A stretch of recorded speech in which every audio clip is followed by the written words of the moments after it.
오늘 말씀은 민수기 12장 1절에서 8절까지입니다. 민수기 12장 1절에서 8절까지입니다. 제가 가지고 있는 구약 성경은 214쪽입니다. 민수기 12장 1절에서 8절까지입니다.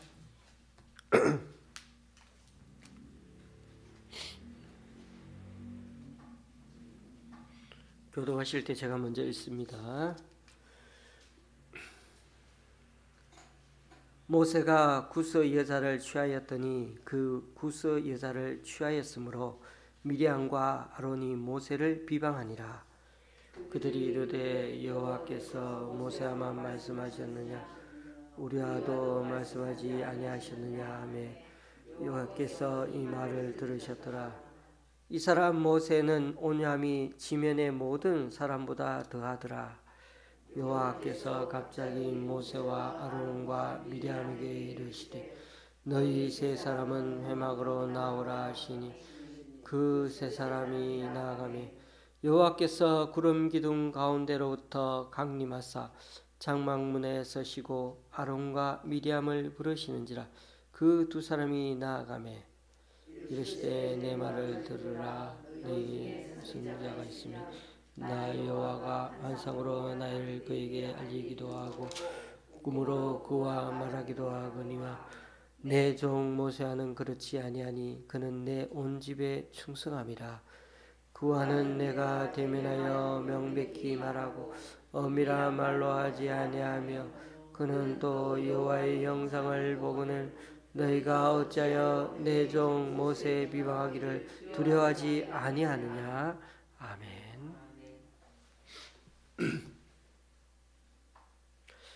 우리는 1월에 잠시 민수기 말씀을 묵상하다가 다시 이번 주부터 11장 말씀이 시작되고 오늘은 12장 말씀이 큐티를 하고 있습니다. 월요일 큐티 묵상에도 언급을 한 적 있지만은 민수기의 핵심 두 단어는 숫자와 광야라고 했습니다. 민수기라는 제목 자체가 백성의 숫자를 센다는 뜻이죠. 그래서 민수기는 크게 두 번 인구 조사를 하는데 1장과 26장에서입니다. 1장에서는 애굽에서 나온 지 얼마 안 된 시점이고 26장은 벌써 39년 정도 지난 시점입니다. 그리고 한 가지 더 민수기는 그리스식 이름이라면 히브리어로 된 진짜 이름은 다르다고 했습니다. 그 뜻이 광야에서라는 뜻이라고 했습니다. 그래서 민수기는 이 두 가지 이름을 잘 이해하면 민수기의 흐름을 알 수가 있습니다. 그러다 보니 당연히 민수기 내용도 크게 세 단락으로 나누어 이해할 수 있습니다. 처음에 인구조사를 합니다. 그리고 그 인구조사가 끝나니까 광야로 떠납니다. 그리고 세 번째는 광야 생활이 거의 40년이 지나가서 다시 인구조사를 한다는 것입니다. 이제는 가나안으로 들어갈 때가 되었다는 것이죠. 인구조사, 광야 여행, 다시 인구조사, 이것이 바로 민수기의 큰 흐름입니다. 이런 구조로 보면 1장에서 10장 10절까지 처음 인구조사가 진행되고 10장 중반에 광야로 이제 출발하게 됩니다. 그러다가 2세대들이 주축이 되어서 인구조사하는 그런 때가 오는데 바로 26장에서 나옵니다. 그런 점에서 민수기는 10장과 26장 이 두 군데서 아주 중요한 전환점을 맞이하게 됩니다.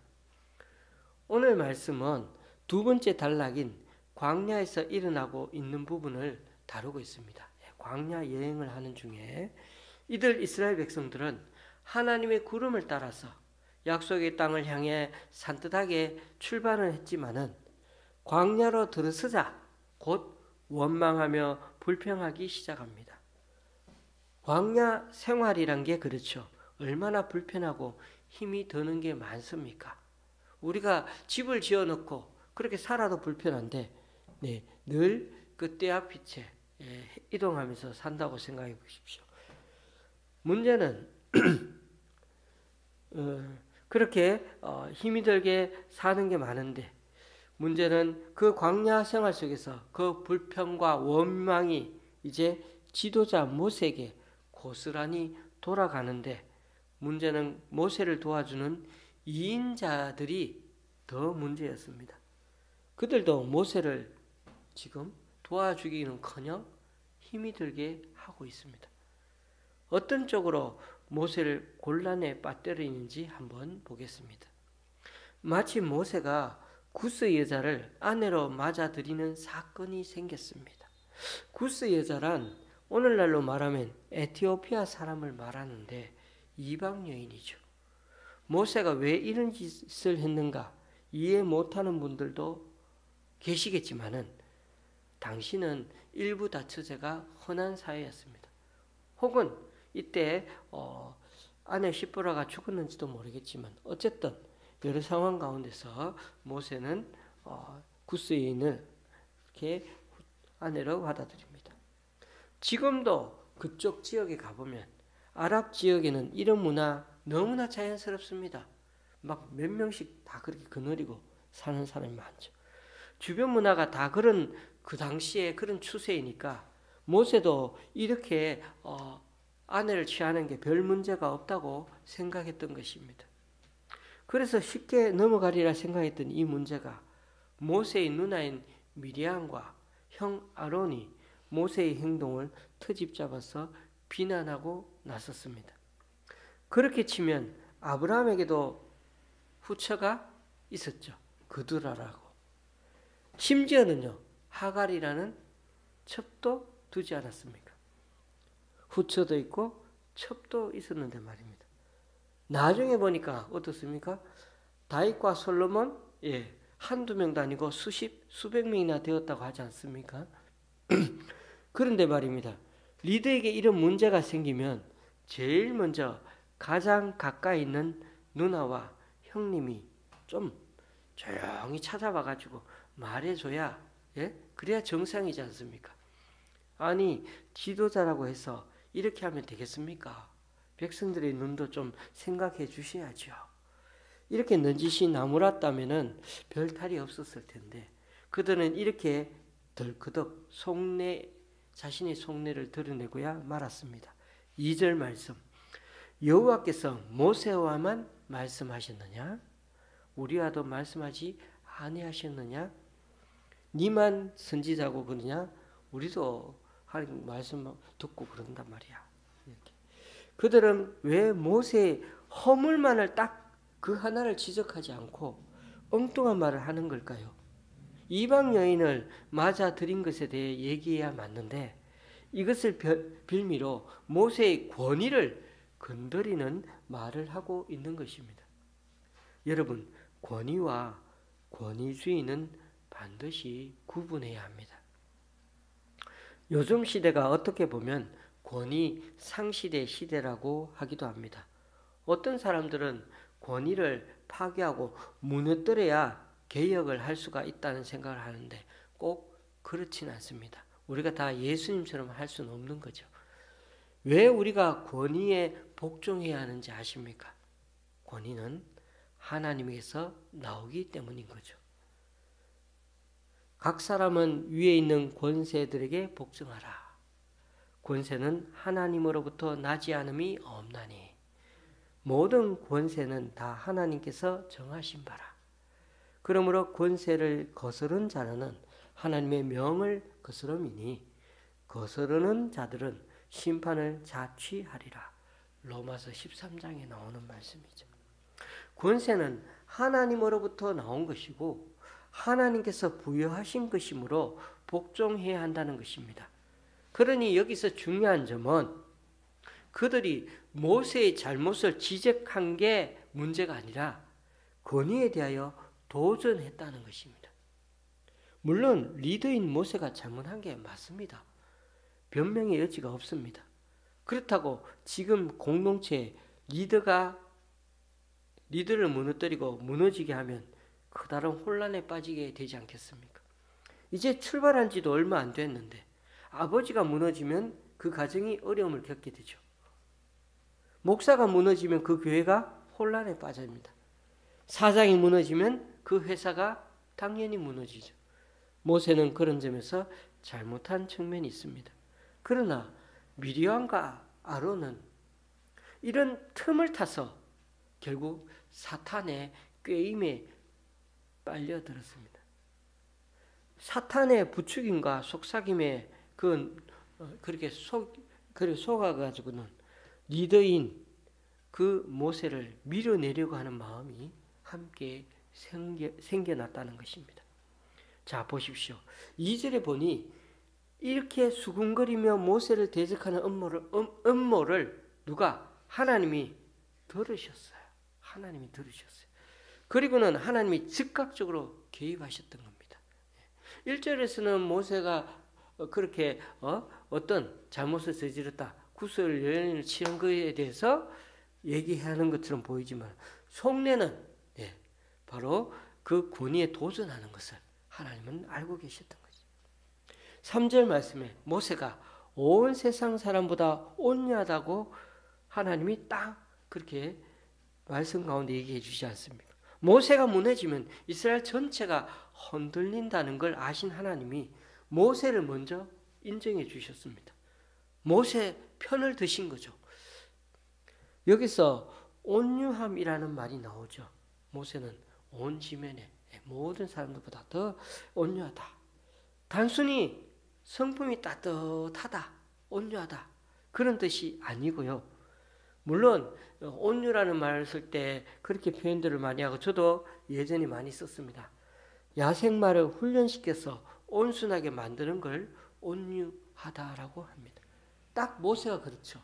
40년 젊은 시절에 그렇게 하다가 그 인생에 하나님 앞에 배신하고 하나님께 대들고 이렇게 하다가 결국 하나님께 대든다기보다 그 젊은 때 헬기를 못 이겨가지고 그렇게 사람도 죽이고 그렇게 하다가 결국은 40년을 광야 생활 살면서 나는 아무것도 아니구나 그렇게 훈련받고 깨지면서 그렇게 해서 나중에 80세가 되어서 하나님께 부름받고 온유함을 갖고 하나님께 쓰임받지 않습니까? 자, 그런데 물론 여기서 이런 뜻이 포함되지 않았다는 것이 아닙니다. 그러나 히브리어 아나우라고 하는 온유함에는 훨씬 더 중요한 의미를 지니는데 하나님의 뜻에 자신의 뜻을 복종시킨다는 뜻이 있습니다. 그러니까 하나님께서는 지금까지 모세를 쭉 지켜보고 계셨는데 모세는 언제나 하나님 뜻에 자신의 뜻을 복종시키려고 애를 쓰는 것이 하나님은 늘 봐왔습니다. 그것을 하나님 보시고 지금 어떻게 해요? 온유하다고 인정하신 거죠. 그래서 하나님은 모세의 권위를 탐하는 이 미리암과 아론을 벌하신 것입니다. 그런데 여러분, 이런 하나님의 일 처리하심을 보면 이런 생각도 들지 않습니까?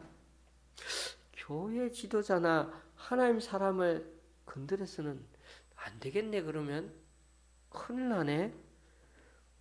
또 목사들도 또 어떻게 생각할까요? 그래, 하나님이 목사 편 드는 거 봤지? 하나님은 언제나 목사 편인 게야, 목사 편인 거야. 여러분, 이런 생각은 정말 조심해야 하고 많이 잘못된 것입니다. 옛날에는 이런 투의 말로 목회에서 먹혔는지 몰라도 요즘 시대 젊은이들에게는 잘 안 먹힙니다. 그러므로 우리 모두 마음에 새겨야 할 것이 있습니다. 하나님은 누구 편도 아닙니다. 하나님은 하나님 편이십니다. 그리고 동시에 하나님은 우리 모두의 편이십니다. 이것이 굉장히 중요합니다. 교회에서 문제가 생기면 다 어떻게 얘기합니까? 서로 자기네들이 옳다고 주장하지 상대방이 옳다고 얘기하는 사람이 누가 있나요? 그런데 말입니다. 둘 중에 누가 좀 더 옳은 것일 뿐이지, 그죠? 한편이 완전히 절대적으로 옳은 것 그런 거 보셨습니까? 이쪽은 선이고 이쪽은 악이다. 대체로 그런 때가 없어요. 좀 더 옳은 것이고 좀 덜 옳은 것이고, 대립하는 두 사람 모두에게 하나님의 말씀은 들리게 되어 있습니다.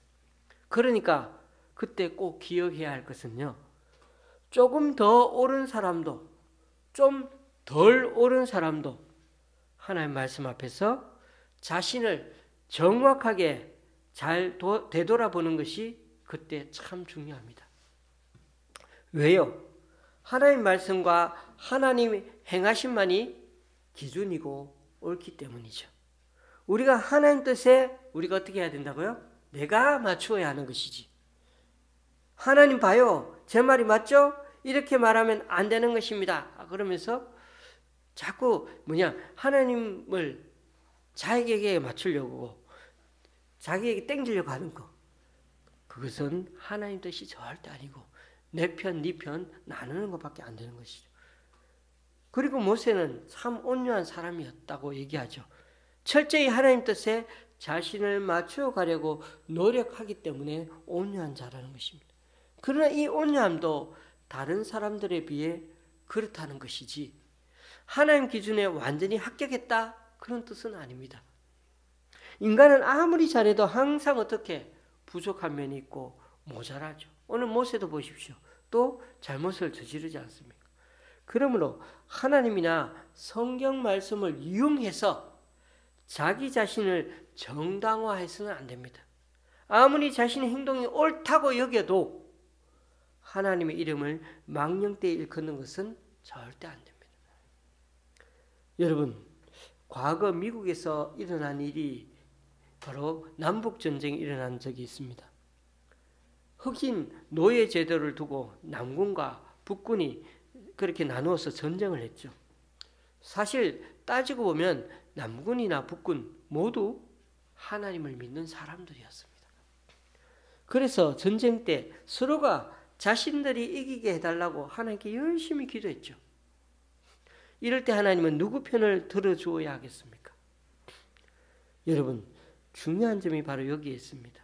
우리가 하나님 뜻을 잘 분별해서 하나님 뜻을 따라 그렇게 가야 하는 것이지 하나님이 내 편이 되어달라 해서는 곤란하다는 것입니다. 하나님이 우리 편이 되시는 게 아니라 우리가 하나님 편이 되어야 한다는 것입니다. 여호수아가 가나안 땅으로 들어가면서 진격하면서 막 가면서 내 뒤를 따르라 그럴 때 저 앞에서 장군이 하나님의 장군이 여호와의 장관이 딱 나타나가 군대 장관이 나타나서 딱 서 있었죠. 그리고 버티고 있으면서 여호수아가 말했죠. 너는 어느 편이냐? 저기냐? 우리 편이냐? 왜 딱 앞에 딱 버티고 있냐? 네가 우리 편이면 내 뒤를 따르라. 그랬더니 나는 누구의 편도 아니라고. 그렇게 하나님의 군대 장관이 대답합니다. 하나님은 누구의 편도 아니고 네가 내 뒤를 따라야 된다고.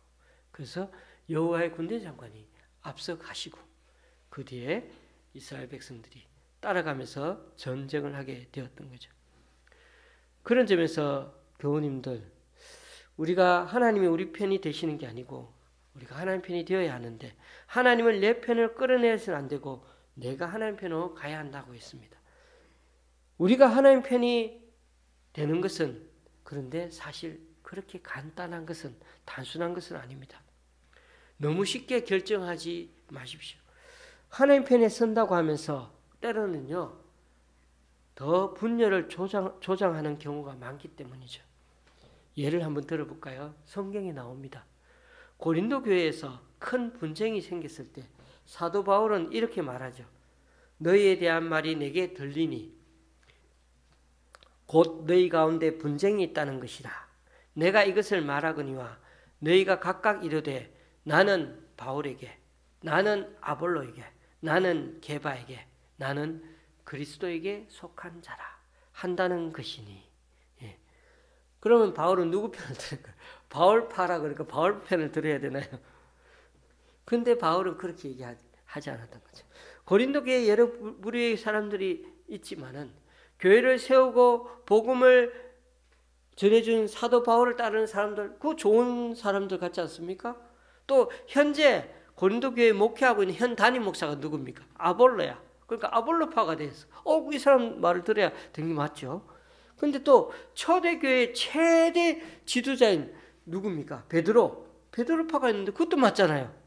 근데 여러분 다들 쟁쟁하지 않습니까? 거기다 또 다른 한 파가 있네요. 나는 이런 사람들 파가 아니고 이 모든 이런 사람들 다 파가 아니고 오직 예수 그리스도만 따르는 사람들이야. 자, 모여. 그리스도파, 우리 그리스도파야. 여러분 보시기에는 이 그리스도파가 제일 옳은 파가 아닐까요?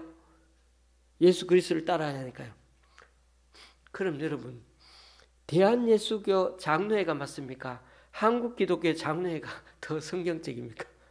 다 똑같은 말이죠. 한문을 또 한글을 그렇게 바꾼 것밖에 더 없습니다. 잘못하다간 이게 다 말장난이 되는 겁니다. 합동적 교회가 맞습니까? 통합적 교회가 맞습니까? 하나님 보시기에는 그게 그거입니다. 그리스도파란 나는 어느 누구에도 속하지 않고 그리스도에게만 속해 있다라고 하는 말인데도 사실은 또 다른 팝을 세력을 만드는 거 아닙니까? 여러분, 여기서 가장 큰 문제를 일으킬 소지가 다문이 많은 파벌이 바로 이 그리스도파입니다. 이게 제일 문제가 될 수 있습니다. 자신들이 가장 옳다고 가장 정당하다고 착각하기 때문이죠. 진정한 그리스도파 사람들은 자기를 정당화하거나 주장하려고 하지 말고 계속 하나님 뜻을 물으면서 인내하면서 하나님께 조용히 기도할 줄 알아야 합니다. 지금 나라가 어렵습니다. 서로들 남의 허물을 들추고 비방하는 뉴스가 자고 일어나면 아침마다 이쪽 저쪽 서로 공격하는 말들이 끊어지지 않고 있습니다. 거기다 내년 4월에 국회의원 선거가 있으니까 이 사람들이 다들 표를 의식하고 서로들 이런 짓을 한다고 전부 끌어내리기 바쁩니다. 그래서 여러분 꼭 아셔야 합니다. 이들이 지금 표 얻으려고 그러는구나. 이런 일에 교회가 휘말려 들어서는 안 됩니다.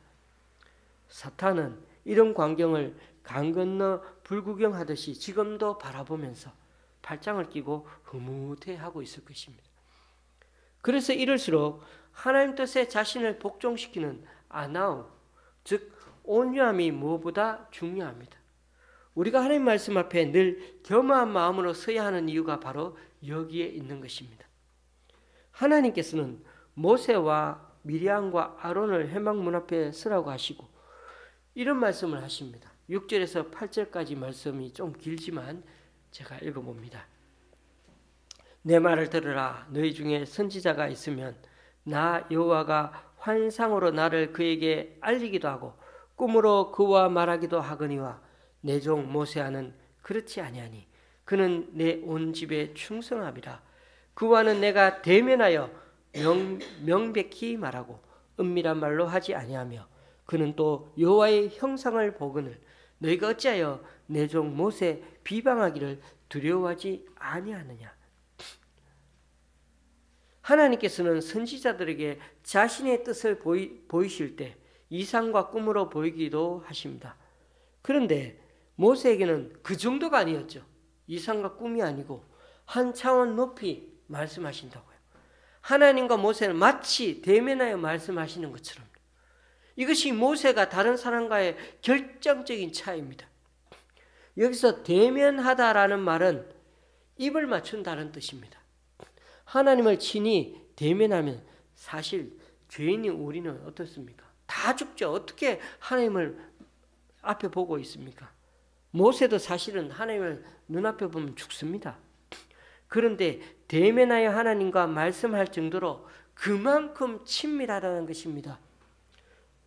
물론 이것이 은유적인 표현이겠지만은 진짜 대면한다는 것은 아니지만은 하나님과 입을 맞출 정도로 그만큼 친밀하고 가까운 사이라고 누가 하나님이 인정하시고 하나님 말씀하고 계시지 않습니까?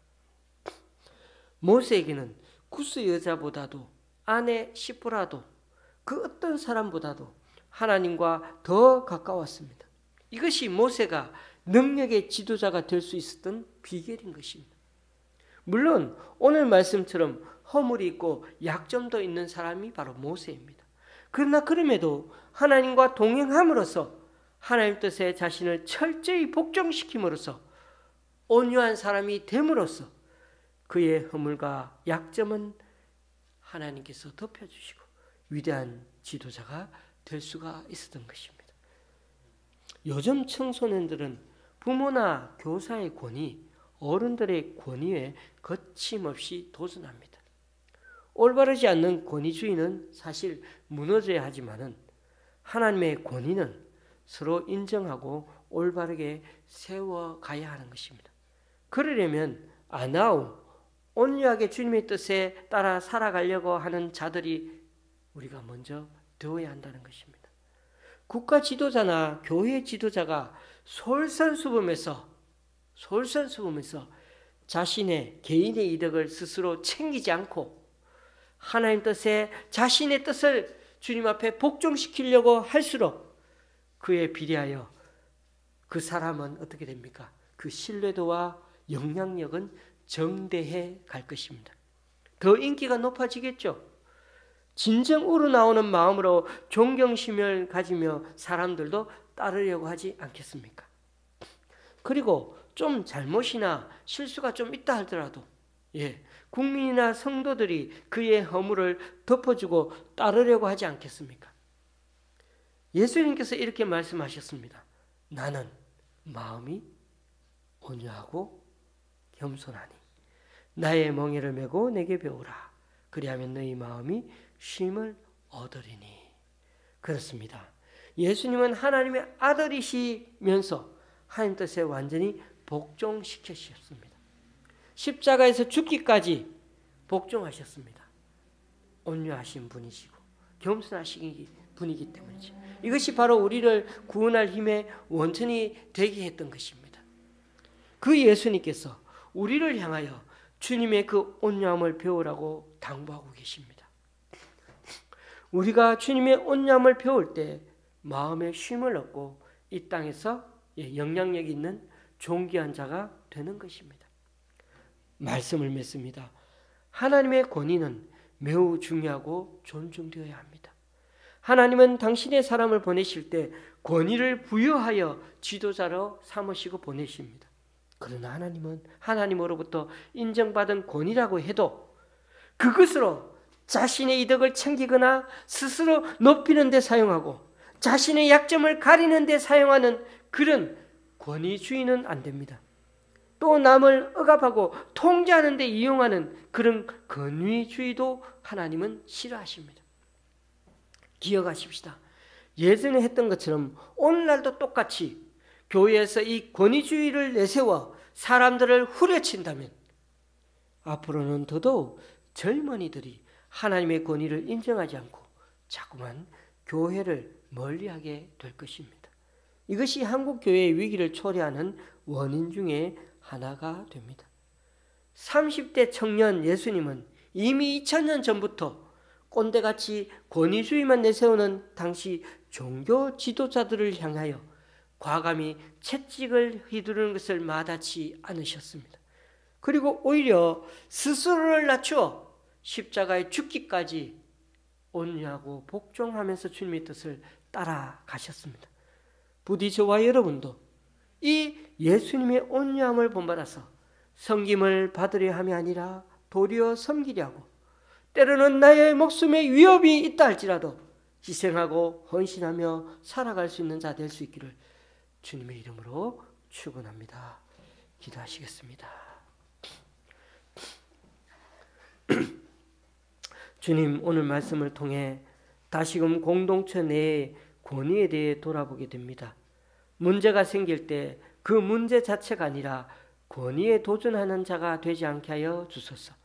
사람에게 시험이 들 때 더 기도하게 하시고 무엇보다 지도자인 그 사람이 주님 앞에 정직하게 하나님 뜻을 찾아 온유함을 유지할 수 있도록 인도하여 주옵소서.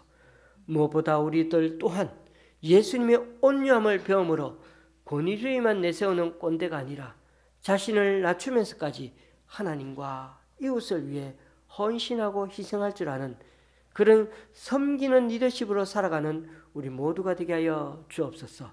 예수님의 이름으로 기도드리며 이제 우리 모두 주님께서 가르쳐 주신 기도를 한 목소리로 함께 기도하오니 하늘에 계신 우리 아버지여 이름이 거룩히 여김을 받으시오며 나라의 임하옵시며 뜻이 하늘에서 이룬 것 같이 땅에서도 이루어지이다. 오늘날 우리에게 일용할 양식을 주옵시고 우리가 우리에게 죄 지은 자를 사하여 준 것 같이 우리 죄를 사하여 주옵시고 우리를 시험에 들게 하지 마옵시고 다만 악에서 구하옵소서. 대개 나라와 권세와 영광이 아버지께 영원히 있사옵나이다. 아멘.